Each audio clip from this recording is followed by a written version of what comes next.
All right, I'll start off here, Nick. Today we'll start our virtual off-season program. It's going to be we'll have a 4-hour window where really we have to get 2 hours of meeting time done. Obviously, we got guys kind of spread out all over the country, so we've had to kind of stagger some of our meeting times as far as our positional stuff. We'll get an opportunity. It's really very similar to what we were doing when we were here, just kind of, obviously a little different since we're doing it online. We'll still be able to go 4 days a week. We'll be able to get 2 hours of work done in that time frame per day, still voluntary. We will only be doing meetings instead of, having the workouts and the meetings. We're just going to be doing the meetings, and we will start off positionally these first 2 weeks, and then we'll kind of adjust into some of the bigger groups. It gives our guys opportunities to kind of get used to using the program that we're using and us be able to work out any kind of bugs and just any complications that we had before we started anything in the big meeting group. So with that's really the off-season program. I know you guys are going to have questions on the draft and then, anything else moving forward. So go ahead. Brian from the Post, your line is active. Adam, I'm not sure if you got to do it again, if you're going to address the team as a whole in this like you normally would at the beginning of an off-season program, but if you do, what's going to be your message to the team going into this virtual off-season? Yeah, we will. I will, and one of the reasons why I wanted to really take these first 2 weeks to do it positionally was just to give our guys a chance, just so we didn't have any, if we can minimize some of the issues that I'm sure we'll have here in these first couple of days of guys trying to figure out how to get on. It's not that complicated. We were able to do this with the college guys, but, just try to minimize any of that and when we get going and, really it's going to be about how we can, we can move forward with everything that's going on and the unknown going forward, just kind of how we can stay focused on what we're doing and find ways to get better throughout this whole process.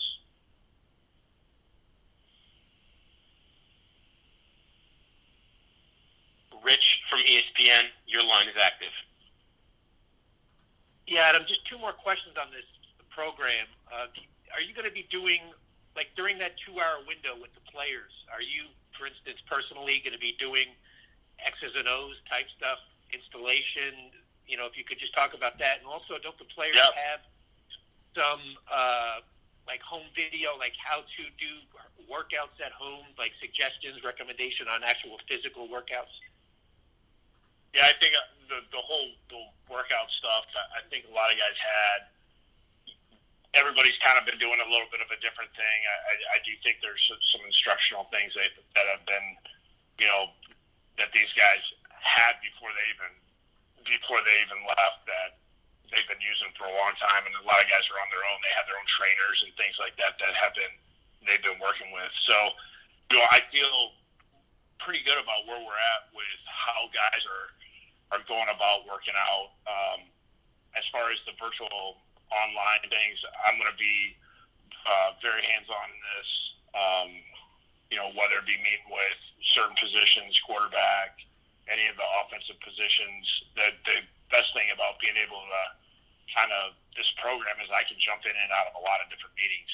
And, the video stuff that we're able to do, it's pretty cool how we can share our screen and watch the film with players and be able to diagram and kind of talk through some stuff. It's a unique way of that we're doing things, but I think it's going to be very beneficial for us. Manish from the Daily News, your line is active.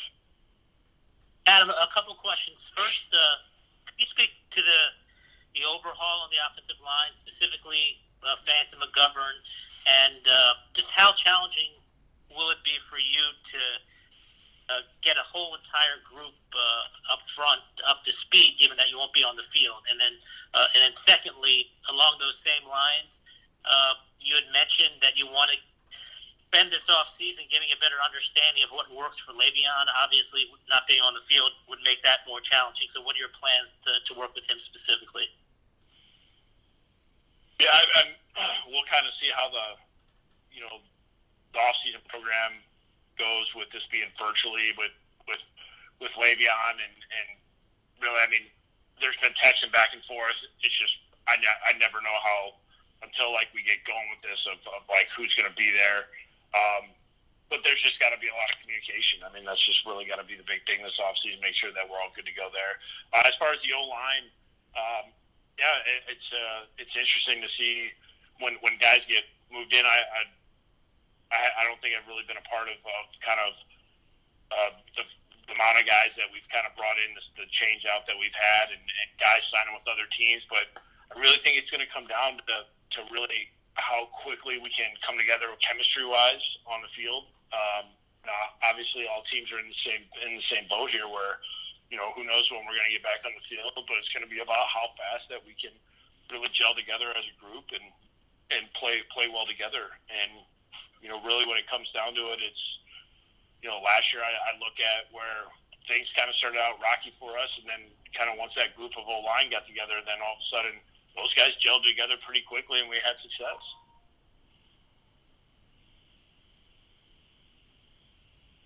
Bruce from NBC, your line is active.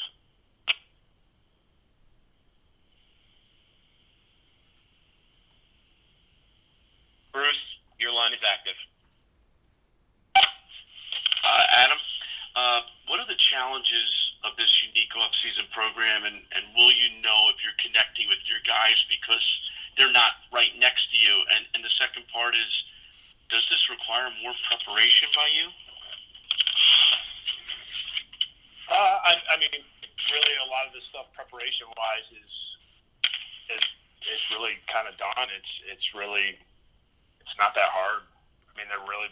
I'm sharing out my screen to them, and the coaching staff, like everybody's on the same page. The defense, they're always way ahead of schedule, and offensively, we've kind of had our stuff ready to go. We got a huge jump on it once the off season started this year, to where we were ready to go before the building closed down. So as far as preparation go, I feel like we're in a really good place. And the challenges are going to be, I'm sure things will come up and we'll have to adjust. And the good thing is I feel like the players are anxious to get going on something. It's just a lot of guys aren't, there's not a lot of contact with people outside of FaceTime. And I think this is a good opportunity for guys to actually see each other on these Microsoft Teams, meetings that we're having, to where, when you can see your teammates and you can interact and have discussions, I think guys are excited to be a part of that. Neil from Newsday, your line is active. What is during this period here where you can't see people, what has your communication been like with Sam, and what's your sense of how he's handling the situation in terms of making it a positive and getting up to speed and improving and all the things that he would normally be doing, now starting in person? Yeah, I mean, really, any communication I have with any players, it's all about just to make sure guys are all right. It cannot be football related. That's just kind of how the CBA rules are. So I know coaches are being very, smart about how they go about things, to where they know that we can check on guys. We just got to be careful about what we talk about. We don't want to put ourselves in a bad position because of the rules, and but we've been trying to make sure that we check on our players, make sure everybody's health's okay, and making sure everybody, if something's going wrong, that they do something about it right away. And thankfully that we haven't had to deal with anything like that as for right now, and hopefully we can keep all our guys healthy. Al from Newsday, your line is active. Yeah, Adam, I was wondering if you could talk about whether you think you guys got enough weapons for Sam this offseason, and what you think Rashad Perriman will be able to add for you guys. Yeah, I feel really good about where we're at right now. Outside, I know everybody keeps focusing on the wide receiver, which I think is going to be a pretty good group. But, I look at our tight ends, I look at our running backs. I feel like we're in a good spot, and who knows what'll be added from here on out. I mean, I think Joe's been fairly aggressive as far as when it ever comes to trading guys and trading for guys or having to make some kind of move where he has to pick somebody up because they get waived we've got a long ways to go before we actually start the season. So you never know what kind of opportunities are going to come about. But as far as Perriman goes, I'm excited to kind of see what he can do in this offense. I know his skill set it fits in well with what we do. We feel like he can do multiple things for us. I think he can create explosive plays for us. I think he can do some good stuff run after the catch. It's going to be really about just getting him caught up to speed as fast as possible, and then making sure when we hit, whenever that time comes when we hit the grass, he'll be ready to go and he'll be able to play fast. Otis from CBS, your line is active.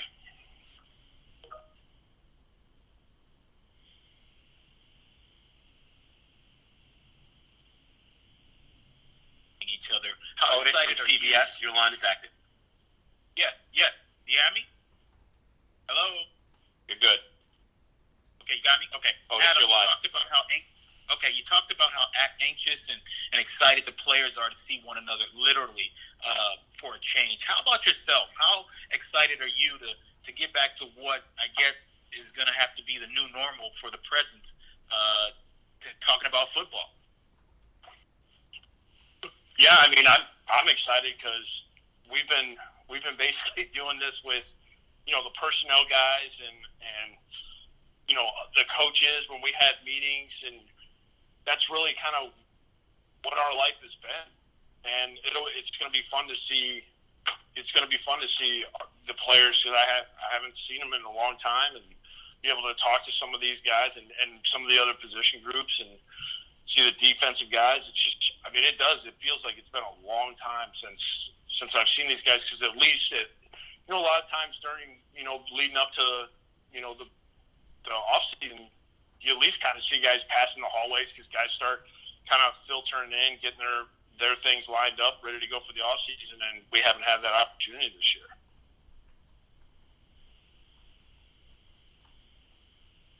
Connor from The Athletic, your line is active. Hey, Adam, it's kind of a two-part, two totally different questions here, but can you talk a little bit to Jamal Adams and his decision to skip the virtual off-season program, and if that's going to have any impact here? And then also you kind of mentioned a little bit about the tight end position. So Chris Herndon missed the vast majority last year. What are your expectations for him this season, assuming he can play a full 16 games and not have any holdups or hiccups? Yeah, as far as with Jamal, this is voluntary. That's just what it is. I don't. It's one of those things where guys have the choice to either, if they want to do this, they can. If they don't, it's just what it is. That's the CBA rules, and there's nothing that we can really do about that. As far as Chris Herndon goes, I think everybody can agree we were all excited to see what he could do going into last year. Felt good about so many things, and then it just didn't work out. With the suspension and the injury, and then we finally get him on the field and he played like 8 plays. It just, I think he's a guy that we're excited to get back and can't really wait to get going and see kind of how he'll fit in with everything. And we expected him to be a big part of the offense last year, and we didn't even get that opportunity. So I think we're adding a guy that's a very good player that's finally going to get back in the mix of this thing. Brian from The Post, your line is active. What do you feel like the next step is for Sam? And do you worry about that being slowed down at all by this current setup of being virtual? No, I don't. I'm not worried about it with it, kind of how we're going to be doing things and what we're going to be talking through. I know that he's kind of has the ability to do some things on his own out west. I know we kind of had discussions before, he left at the end of the year of kind of some things that we wanted to work on. But really, it's grab a hold of this this offense and really, learn from, studying the film, which he's gone through a lot on his own. And this is kind of going to be one of those things we're going to be revisiting here as we start this offseason program. And, I know that he kind of watches last year's stuff and it gets him fired up because he knows I can do this better. I know how this is supposed to look. His brain's working so much faster when you go in year 2 of these things because you know all the little tiny details of what the offense is about. And now it's more about, hey, playing faster, adjusting to things that maybe you didn't talk about, adjusting to things that you've never seen before, and being able to do those little tiny detailed things so much quicker, just because of experience and studying the film and learning from your mistakes. Rich from ESPN, your line is active. Yeah, Adam, I'm going to just follow up on Brian's question. So Joe has made it no secret through this entire offseason that a lot of these moves were made with Sam in mind. Clearly the offensive line looks better on paper, and you have some real speed at wide receiver with Perriman and Mims. So how big a step? I mean, shouldn't this be a big step now for Sam in year 3? How big a step do you expect him to make? I feel like he's going to, things are going to move in the right direction. I mean, I don't. It's hard for me to talk about these mythical steps that everybody's talking about. I mean, all I know is we need to find ways to win games and put ourselves in position to where, we can make the tournament. I mean, that's what the goal is, and I know that's what every team in the NFL is trying to do, and Sam's trying to do the right thing as far as making sure that he knows this offense cold. He knows all the little details that he needs to do day in and day out, and he's got to help get all these guys that are new caught up to speed as fast as possible. I mean, he's really kind of an extension of the coaching staff in that aspect because he has more experience in this office than most of the guys that are here. And he's going to have to do a good job of just making sure that he's on point.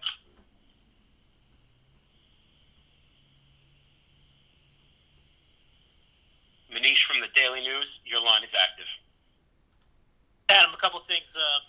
Just to piggyback on what you just said about making the tournament, what kind of shape do you think the roster is in now after free agency and the draft? And do you think that the expectation should be that the team makes the playoffs? And then secondly, with the fact that you don't get your hands on these guys, both you and Greg, what kind of realistic expectations should you guys have for the impact the rookie class will make? Yeah, I think, roster-wise, I think Joe and the personnel department has done a great job as far as lining this thing up the right way and finding the right type of guys and really the right fit for what we're trying to do. I feel like our locker room is going to be a tight locker room. Felt like that's one of the reasons why we were able to kind of flip things around midway through the season was the locker room was right. We had the right type of guys in there. They were focused on doing the right things and finding ways to win games, and all the little tiny details they did right, and that's why we were able to go 6-2 in the back half. Expectations, I'm not really worried about what anybody else thinks our expectations should be. I know anything that we talk about in-house will stay in-house, and we're going to focus on getting better in this off season, and then once we kind of get the opportunity to hit the field in the fall, then we'll worry about getting better in the training camp and kind of see where the season goes. We got to take it one week at a time. I mean, we found that out last year. We try to look too far ahead, and we make things difficult on ourselves.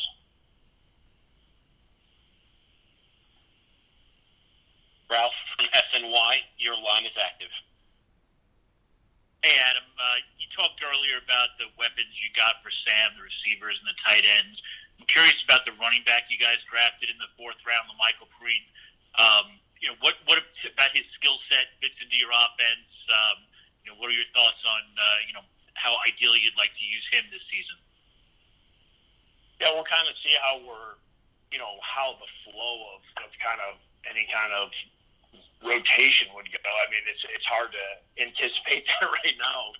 considering, everything's on paper and we haven't seen anybody practice. But I will say this, we all like his skill set. He's one of those guys that's able to do all three phases that you look for a running back to do, be able to run the football, be able to be involved in the passing game, be able to protect, and I think he can do all three of those things. I think we are getting a guy, too, that is very hungry, that is going to be playing with a chip on his shoulder. I mean, he obviously was surprised that he lasted to the pick he lasted, and, anytime that we can get guys that are coming in like that, that's a good thing for us. Take one more question. Kim from NFL Network, your line is active. Hey, Adam. I'm wondering with Mekhi Becton, what your expectations are for him, and with Ashton Davis, is part of the drafting of him, given your safety position, the idea that Greg Williams can be maybe as creative as he can be and as exotic as he can be, and Davis fits in that way in terms of his role on defense?